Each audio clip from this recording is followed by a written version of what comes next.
మంత్రి గారు పవన్ కళ్యాణ్ గారు. Thank you sir.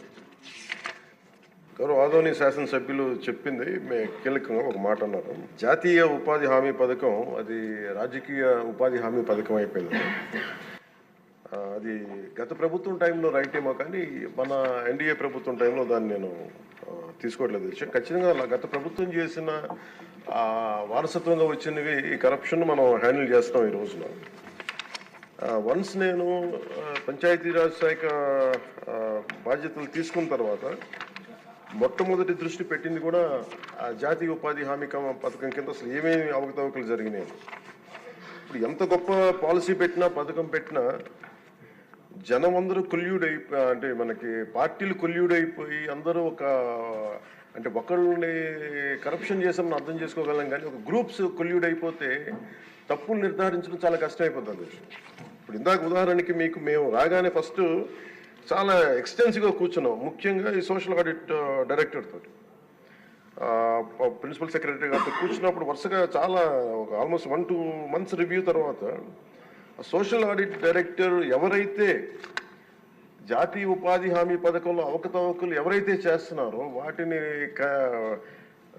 జరగకుండా నిలువరించాల్సిన వ్యక్తి అతనే అవినీతికి పాల్పడ్డాడు అధ్యక్షుడు. అందుకని వెంటనే అతన్ని తీసి పక్కన పెట్టేసి, అవి కాకుండా మేము తీసుకున్న ఇమ్మీడియట్ చర్యలు ఏంటంటే అధ్యక్ష, ఒకటి మేము ఈ social audit, vigilance cell, quality control ముగ్గురు కొత్త వాళ్ళని పెట్టాం అధ్యక్ష. కొంచెం ఎఫెక్టివ్ పీపుల్ని పెట్టాం. ఇప్పుడు ఉదాహరణకి సోషల్ ఆడిట్ని ఒక 2 months బ్యాక్ పెట్టాం. చాలా మందిని సార్ట్అవుట్ చేసి వన్ హూ ఇస్ కేపబుల్ అలాంటి వ్యక్తిని పెట్టాం అధ్యక్ష. అలాగే విజిలెన్స్ సెల్కి చీఫ్ విజిలెన్స్ ఆఫీసర్ని పెట్టాం, 5 months అయింది. అలాగే headed by chief quality control engineer పెట్టాం అధ్యక్ష. సీనియర్ మన రిటైర్డ్ ఇంజనీర్ ఒకరిని పెట్టాం. మేము చేశాక చాలాసార్లు ఉదాహరణకి 2024-25లో అబ్జెక్షనబుల్ ఎక్స్పెండిచర్ అంటే ఇది అవినీతికి దారి చూపిస్తుందని చెప్పి దాదాపు 250 కోట్ల అవినీతి జరిగింది అని చెప్పేసి సోషల్ పీపుల్స్ ఆడిట్ ఫోరం నుంచి మనం దాదాపు ఇప్పటికీ 546 మండలాల్లో మనం సోషల్ ఆడిట్ చేసాం ఇప్పటిదాకా ఆడిట్ ఫోరం. ఇంకొక మిగతా మండలాలు 665లో 546 చేసాం అధ్యక్ష. మార్చి 31కి అయిపోతుంది. దాంట్లో 24-25కి 250 కోట్ల అవినీతిని ఉంది అనేది చేశారు. ఇదంతా కానీ ఇది ప్రాజెక్ట్ డైరెక్టర్ పీడీ చూసిన తర్వాత 71 కోట్ల మటుకే out of 250 crores only 71 crores recover చేయాలి అనేది ఆయన ఆర్డర్ చేశారు. దేనికంటే గౌరవ సభ్యులందరూ చెప్తున్న దాంట్లో మనకు అవినీతి జరిగిందని తెలుసు. అక్కడ అందరూ మస్తర్లో ఫాల్స్గా చేశారు, పనులు చేయకుండా రిజిస్టర్ చేసుకున్నారు, లేదంటే జేసీబీలు పెట్టి చేశారు, ఇవన్నీ ఉంటాయి. కానీ ఎక్కడా కూడా ప్రూఫ్కి దొరకవండి. సో దానివల్ల just lack of evidence only out of 250 crores only we could recover. అంటే రికవరీకి ఆదేశం చేసింది 71 కోట్లు. As on now 75.84 lakhs have been recovered అధ్యక్ష. అంటే 250 కోట్ల అవినీతి జరిగిందని గుర్తింపబడింది, కానీ సరైన సాక్ష్యాధారాలు లేకపోవటం వల్ల ఓన్లీ 71 కోట్లకే రికవరీ చేయాలన్నది ప్రాజెక్ట్ డైరెక్టర్ వాళ్ళ బాధ్యత అది.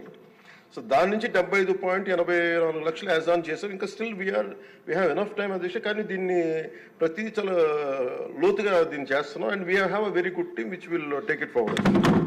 ఇంకా రెండు మీరు అడిగింది అధ్యక్ష, ఇందాక మన పార్థసారథి గారు అడిగింది మినిమం వేజ్ పెంచాలి ఇదనంటే wage rate revision central government కింద ఇప్పుడు 25-26కి ఎంత పెంచాలి అనేది as on for minimum wage 300 రూపాయలు అధ్యక్ష. 24-25 మనం అందరూ గుర్తుపెట్టుకోవాల్సింది, గౌరవ సభ్యులు కూడా, ఇది సెంట్రల్ గవర్నమెంట్ ఇచ్చేది కానీ ఇది మనం రాష్ట్ర ప్రభుత్వం నుంచి వచ్చేది కాదు. అందువల్ల వేజ్ కాంపౌండ్ మనం డిసైడ్ చేయం అధ్యక్ష అది. సో యాజ్ ఆన్ టుడే ఇది 24-25కి 300 రూపాయలు. దీన్ని రివిజన్కి 25-26కి కేంద్ర ప్రభుత్వం దాని మీద సంసిద్ధంగా ఉన్నారు చేయడానికి. అలాగే వేజ్ పేమెంట్ ఇంకా పెండింగ్స్లో ఉన్నాయని చెప్పారు.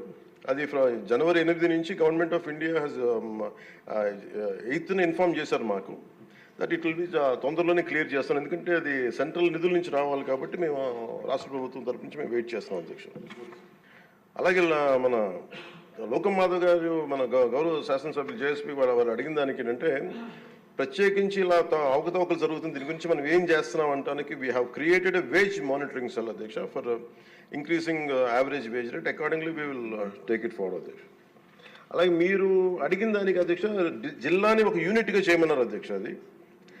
అది అసలు బేసిక్గా మీరు అడిగిన దానికి ఎంతమంది అంటే అక్కడ ఉన్న ఎంతమంది లేబర్ ఉన్నారనే దాని మీద ఉంటుంది అధ్యక్ష. అంటే ఎక్కడ ఎక్కువ పని దినాలు అవసరం, ఎక్కడ లేబర్కి ఎక్కువ పని, దాని మీద బేస్ అయింది తప్ప వేరేలా కాదు అధ్యక్ష. సో మాకు ఉన్నదానికి ఏంటంటే గవర్నమెంట్ ఆఫ్ ఇండియా మన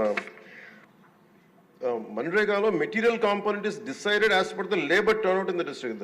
డిస్ట్రిక్ట్ యాజ్ ఎ యూనిట్లో ఒక 60-40 రేషియో ఉంటుంది న్యూ డిస్ట్రిక్ట్లో.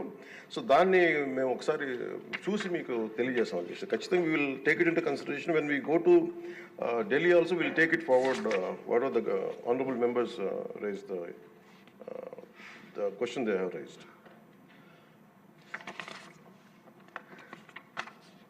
సో గవర్నమెంట్ ఆఫ్ ఇండియా అధ్యక్ష ఇట్ పర్మిట్స్ ఓన్లీ, ఇప్పుడు మన అమలాపురం శాసనసభ్యులు గౌరవ సభ్యులు అడిగింది జంగిల్ క్లియరెన్స్ కూడా అడిగారు. But government of India very clearly said only 266 works should be taken under NREGA అధ్యక్ష. దాంట్లో జంగిల్ క్లియరెన్స్ అనేది లేదు అధ్యక్ష. సో దానివల్ల అది మన పరిధిలో లేనిది. ఇక అవసరమైతే ఇందాక మేము గౌరవ ముఖ్యమంత్రి గారితో మాట్లాడి ఇది చాలాసార్లు గౌరవ మంత్రి అచ్చెన్నాయుడు గారు చాలాసార్లు క్యాబినెట్లో ఇదే విషయం ఆయన కూడా ప్రస్తావించారు. ఇది ఫైనల్గా ఒకసారి దీన్ని మనకి నరేగాలో రాలేనప్పుడు, జాతీయ ఉపాధి హామీ పథకంలో రాలేనప్పుడు దీనిని మనం రాష్ట్ర ప్రభుత్వంగా మనం దాన్ని ఎలా చేయాలని, jungle clearance is a big issue, this all understood sir. అది కొంచెం ఇబ్బందికరమైన ఇష్యూయే. అది గౌరవ మంత్రి అచ్చెన్నాయుడు గారు చాలా పర్యాయాలు అది తెలియజేశారు ముఖ్యమంత్రి గారికి కూడా. ఇది ఒకసారి క్యాబినెట్లో కూర్చొని అది డిసైడ్ చేస్తాం, తెలియజేస్తాం అధ్యక్ష. Thank you.